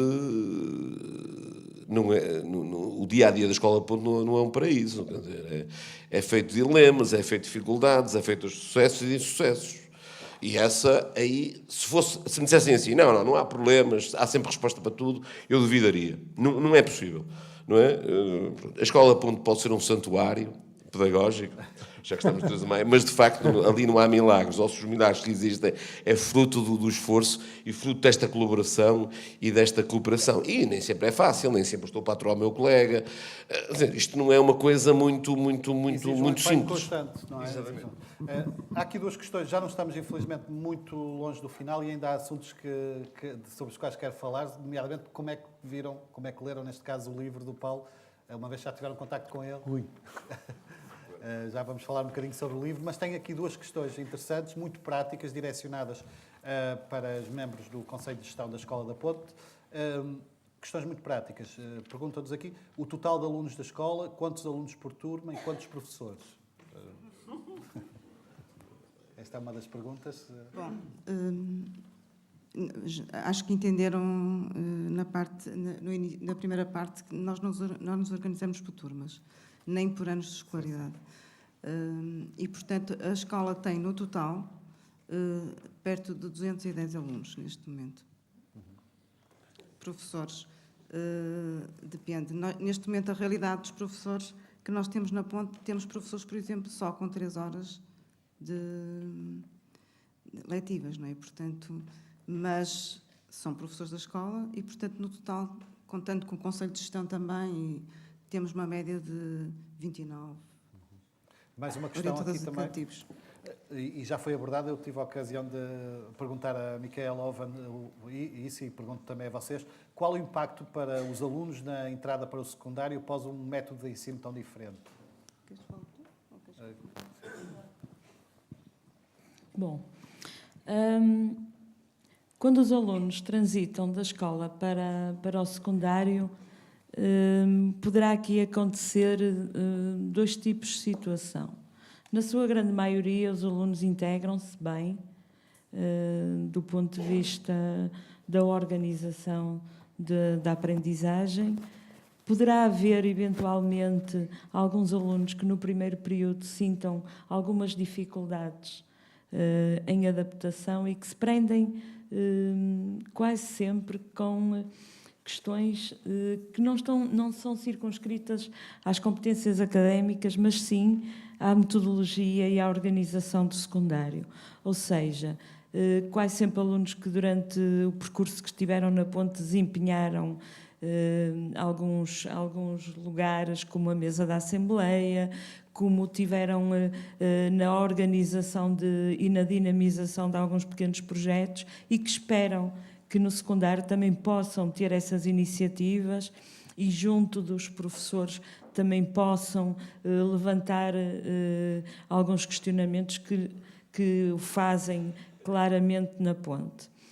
O que nós depois nos apercebemos é que eles se integram porque, de facto, a questão não se circunscreve aos conhecimentos académicos, mas sim a um conjunto de competências gerais que na escola, no seu processo que passaram na ponte, estiveram presentes em todos os momentos do dia-a-dia.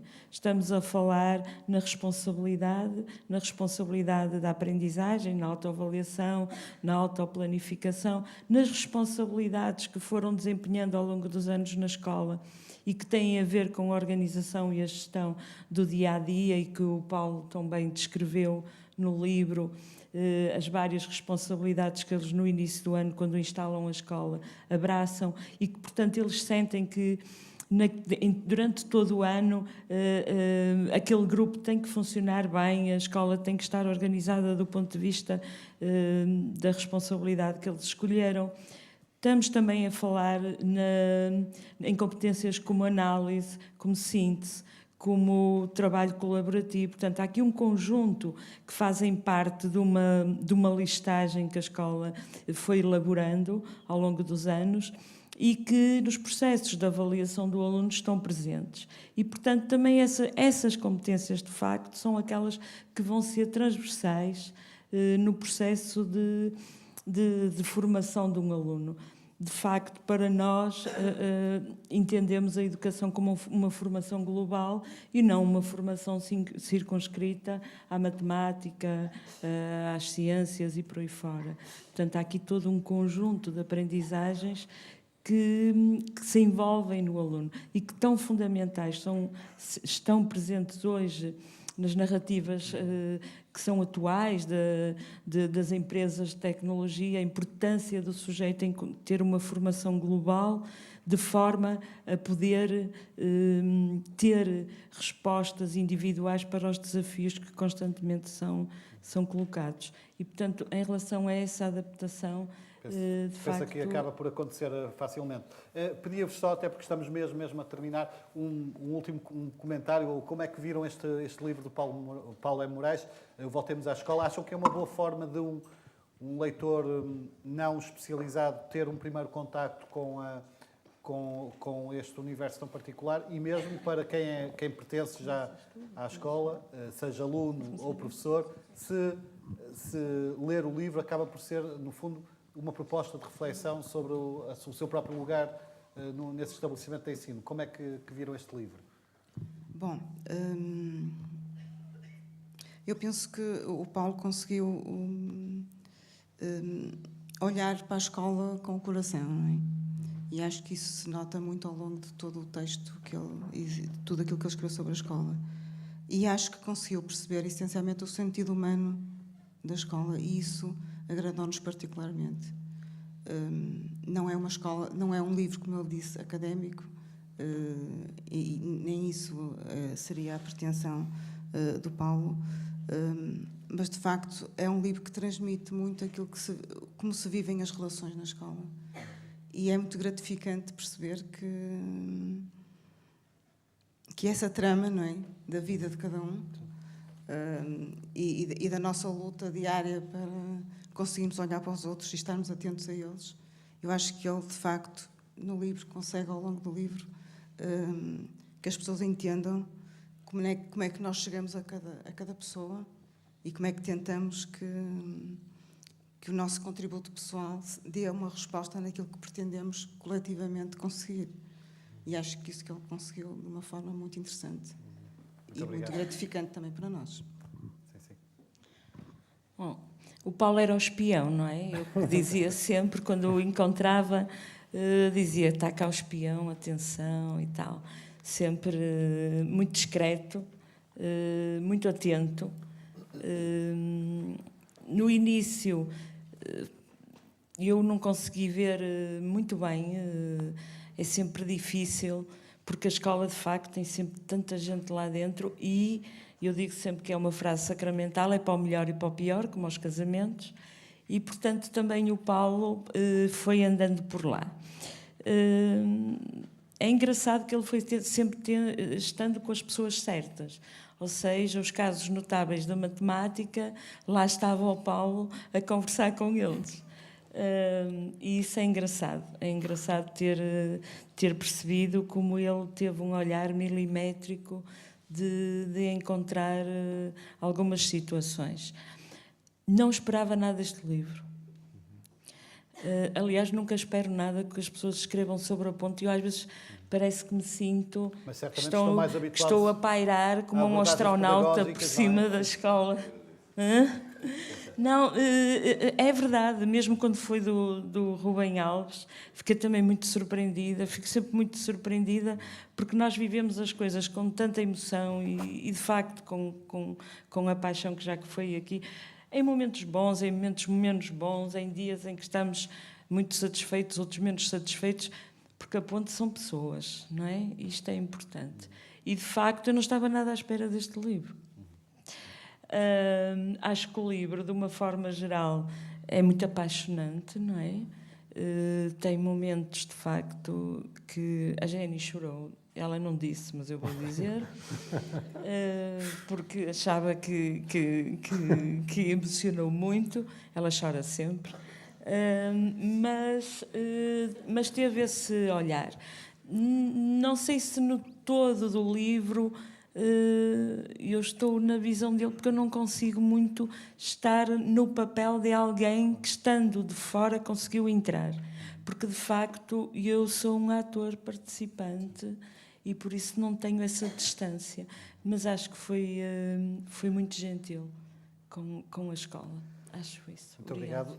Rui Trindade, o que é que acrescenta, de forma muito resumida, o que é que acrescenta o Voltemos à Escola? Vou só acrescentar aqui uma coisinha.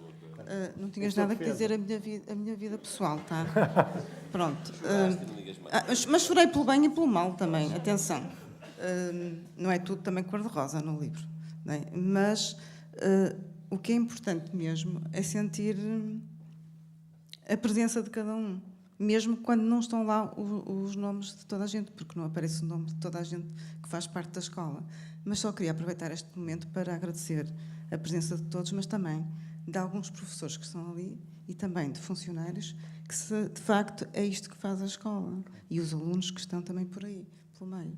E isto acho que o Paulo conseguiu. É precisamente isso que faz a escola. E eu acho que isso conseguiste sentir. Que é nos olhares entre nós, nos corredores, no apanhar o papel que está no chão, não é? O conseguir perceber que o miúdo está mais triste ou mais contente. E eu acho que isso está muito bem apanhado aqui no livro e ficamos contentes com isso. Rui Trindade, agora não vais sim. dizer mais nada de mim, pois não? Pronto, obrigada. Eu só vou dizer que este não é mais um livro sobre a Escola da Ponte. E conheço outros livros sobre a Escola da Ponte, conheço dissertações de mestrado, teses de doutoramento, artigos científicos, artigos jornalísticos. Este não é mais um livro. Em primeiro lugar, a estrutura do livro é ótima para nós lermos, não é? O Paulo fala muito do Pennac, que é de facto um autor muito importante para todos nós, e este livro lê-se como o Pennac diz, podemos ler o livro de trás para a frente, de frente para trás. O livro tem 54 capítulos, cada capítulo tem entre 3 a 5 páginas, portanto não obedece a nenhuma cronologia completa, é possível retomar outra vez, é possível andar para trás, é possível andar para a frente, e portanto é um livro, aliás, congruente com o espírito da ponte. Essa é a primeira grande questão. A segunda é que... Não, estou a dizer não. A segunda questão é que o facto de ele não ser um académico e um investigador tem algumas vantagens. Neste sentido, ele não é um espião para mim, ele para mim é o inimigo. Na medida em que eu não posso escrever assim, não é? Eu só posso escrever assim na página da educação. Agora, se eu escrevia assim, então é que eu estava... Enfim.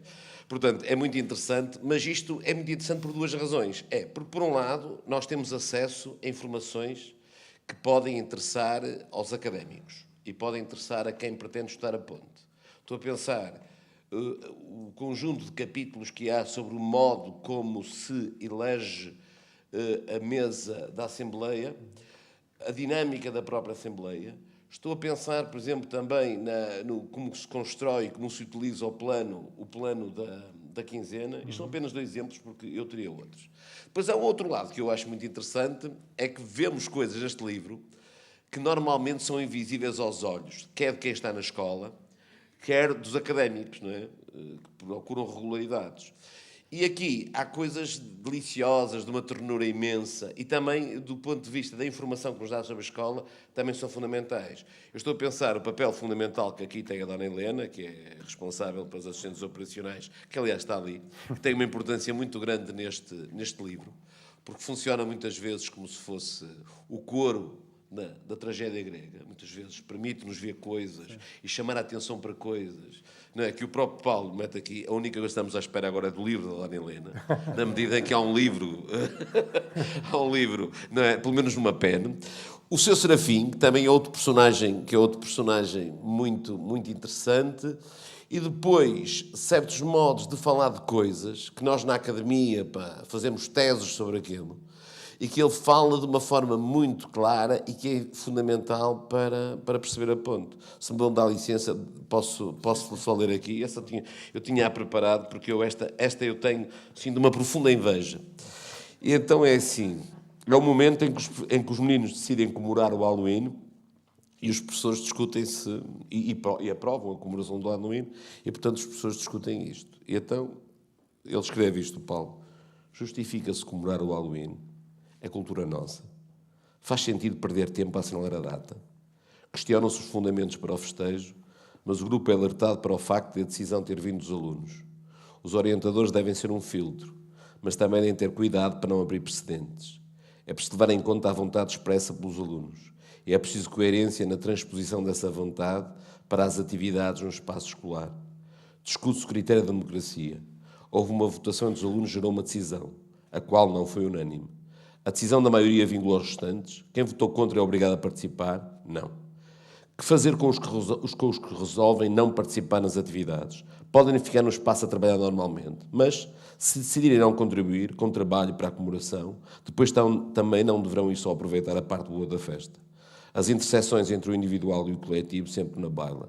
E, na verdade, aqui, em não sei quantas linhas, 30, 20 linhas, está aqui todo o programa e as preocupações daquilo que é uma escola que é digna de uma sociedade que se quer afirmar como democrática. Muito obrigado. Estamos mesmo a terminar, mas antes de o fazer, queria que o Paulo, obviamente, também dissesse as últimas e justas palavras em relação a esta sessão e aos nossos presentes. O que eu tenho a dizer é agradecer a forma como a Escola da Ponte e todos os envolvidos com a Escola da Ponte abriram as portas. Eu sei que não é diferente em relação a todas as outras pessoas que lá vão, mas acho que é um ato de uma generosidade enorme a forma como se deram, como me deixaram entrar no seu pequeno mundo, sabendo que eu não fazia parte dele e sabendo que eu iria escrever aquilo que eu quisesse. E esse sentido de não querer controlar aquilo que iria sair é uma fé quase no outro, que é quase única e muito pouco comum. E depois também agradecer ao Rui Coceiro, ao meu editor, que achou que este projeto era adequado para mim, e ao grupo que o apoiou, a Bertrand Porte Editora. E pronto, espero que gostem do resultado. Uma salva de palmas.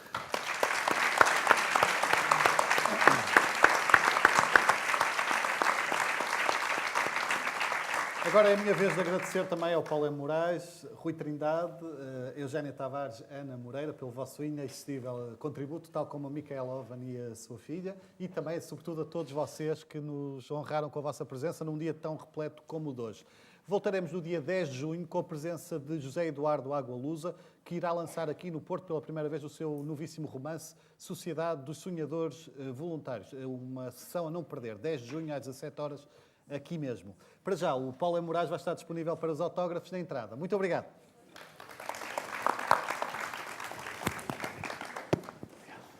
Esperamos que esta sessão tenha sido do vosso agrado. O Porto de Encontro é uma iniciativa da Porto Editora e do jornalista Sérgio Almeida e tem o apoio das livrarias Bertrand, do Jornal de Notícias, do Porto Canal, da Sociedade Portuguesa de Autores, da Porto Barros, da Arcádia e da Antena 1. Em facebook.com/Porto de Encontro disponibilizaremos, em breve, Informações sobre a próxima sessão. A Porto Editora agradece a vossa presença. Até breve e boas leituras.